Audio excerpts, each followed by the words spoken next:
I must say, standing outside there, the energy is incredible. I feel really grateful to be with all of you, such incredible women, sharing the morning. And I must say, I think you all will agree with me, we're totally privileged to have you here with us, Nicky. We know how busy your life is, and the fact that you've come here to share with us today is really huge. So, I think everybody here knows who Nicky is. And, for us, as the first woman CEO of the JSE is huge. That's in 143 years of its existence. So that's, together with all your business accolades. But I think importantly, what we all feel is the fact that you're also a mother to 2 sons, you're a wife, you mentor all of us, you coach all of us, and you find time to read, I hear, cook, ride bicycles for many, many hours. So I'm going to be looking forward to, in the morning, hearing a little bit more about how you do all this. What are the values and attributes that you think have been important to get you to this position in your life? So if you go back about who I am, okay. I'm an eldest daughter of a very well-known lawyer who ended up being killed in a tractor accident. My mother, he retired at 35, and my mother went farming. So my mother was a professional farmer, essentially, on a beautiful family farm.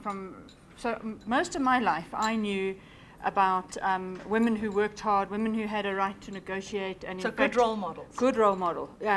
She was the one negotiating the prices of the peaches, driving the tractors, talking to the men. I don't relate to gender as a hurdle. It was just something, women could do these things. My father was extremely supportive. He was very politically active. And in our conversations around our dining room table were always about not what's good for you, but how you make a difference. And I think really that's at the core of my my compass, is that I'm very well academically trained, because it was always, you've got to earn your right at the table. You don't have a right to be at the table. You earn, you work hard, and if you work hard and you put your hand up and you get involved, things will happen. But I'm not really particularly driven by a status or a title or anything, but more, how do you do what you do in a manner that actually leaves something for the next generation? And I think that's part and parcel of how I was brought up, really. And so I've not approached any element of my career as is this good for Nicky? Okay. Is it good is it something that's pushing things forward? So therefore, I'll do a whole lot of things that people might say, wow, that puts you in a bit of a tricky position, Nicky, you the individual. But that's not a feature for me. It's got to be real for you. It's completely real. I think one of our values at work is authenticity. Everybody talks about authenticity, but actually, it's not just a word. It's about the girl I was at junior school is the girl that the people who were at junior school with me know today. I'm the same person. People shouldn't wake up and suddenly, hold on, she suddenly got to this position and now she's somebody completely different. I am who I am now and I was then. 50% of your exec is women, and 50% of the people who work at the JSE are women. And that's like something close to my heart, because obviously in this industry I believe that women are incredible. And how did you build that company culture there that it's just the way it is? So, hazard a guess, how many people work at the stock exchange? Think. 5,000. 5,000. 500 only. Sure. So this is a small company, but it has this unbelievable disproportionate voice in the country. If the JSE says something, people listen, and I think we take that responsibility extremely to heart. And so when we attract a lot of women, it attracts more attention that we are able to attract those women. So actually it was never a strategy to attract women.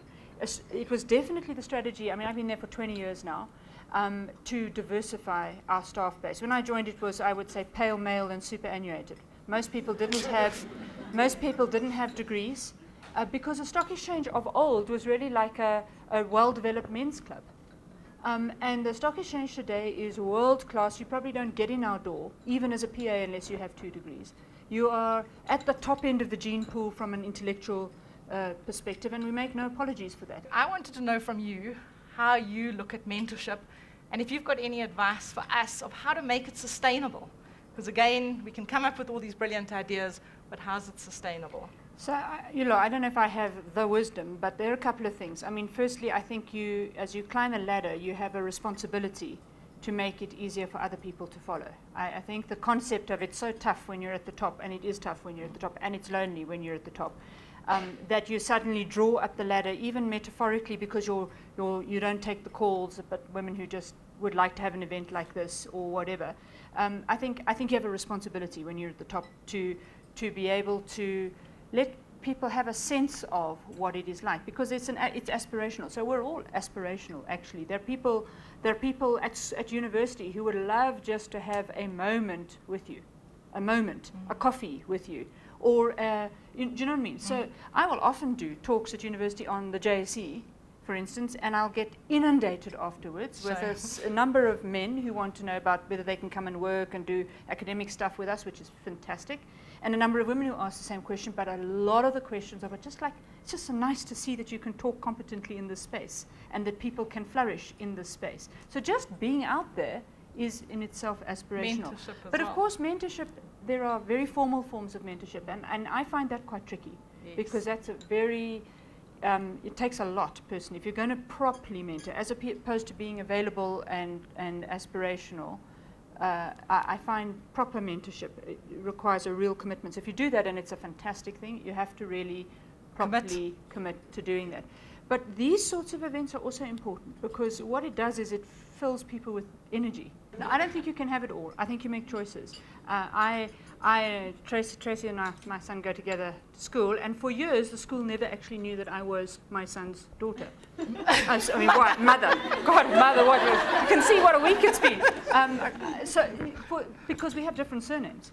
And part of my choice, I do go to the sports events, but I'm not the one saying, by the way, I'm the mother of the choice. Are you not the class mother? I'm not the class mother. No. No, in fact, we should have a whole conversation about the working mothers who, How's that? the non-working mothers think the working mothers drop that ball. Well, that's a whole different conversation. But no, I mean, I have a lot of support. At work, I have an unbelievable support team, but I'm very, very tough about what I do and what I don't do. And at home, I have a house husband. I don't think it would have been possible to do anything without full-time support. And that was something the two of you discussed. And for 24 hours after he proposed, we had a conversation.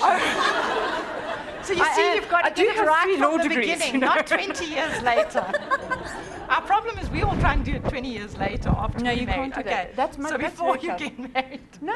We had, we had long conversations about, will the children board? What do you think about before you got married? Yeah. Wow. What do you think about corporal punishment? I'm going to keep my surname, et cetera, et cetera, et cetera. Are we living in this country, et cetera? No, there was the whole sort of like that's because then we were never caught off guard. No one's not always lucky enough to be able to do that. You're so prepared. Wow. but I'm also lucky because I have a husband who's quite happy to be the house husband. It's tough in this country to change the world doesn't expect that. My mother certainly doesn't expect that, and so it's tricky. And I mean, he found for years not being invited to the teas because once the fathers figured out there was a daddy in the mix, that was a bit scary for them. So no, you do need a lot of support, but you also have to make compromise. You have to be very, very clear about what matters to you. My family matters more than my work by some order of proportion. Yet you can do both. Yes, but I make very tough calls on this. I don't do dinners. I don't do lunches. I do very few breakfasts. I choose exactly what I do. And so for years, I mean, I've been in this business for 20 years. For years, I was under pressure to go to this event and go to that event. And sorry, guys, I want to see my children. If I'm not home tonight, I can't do, the geography with them or read with them or just talk.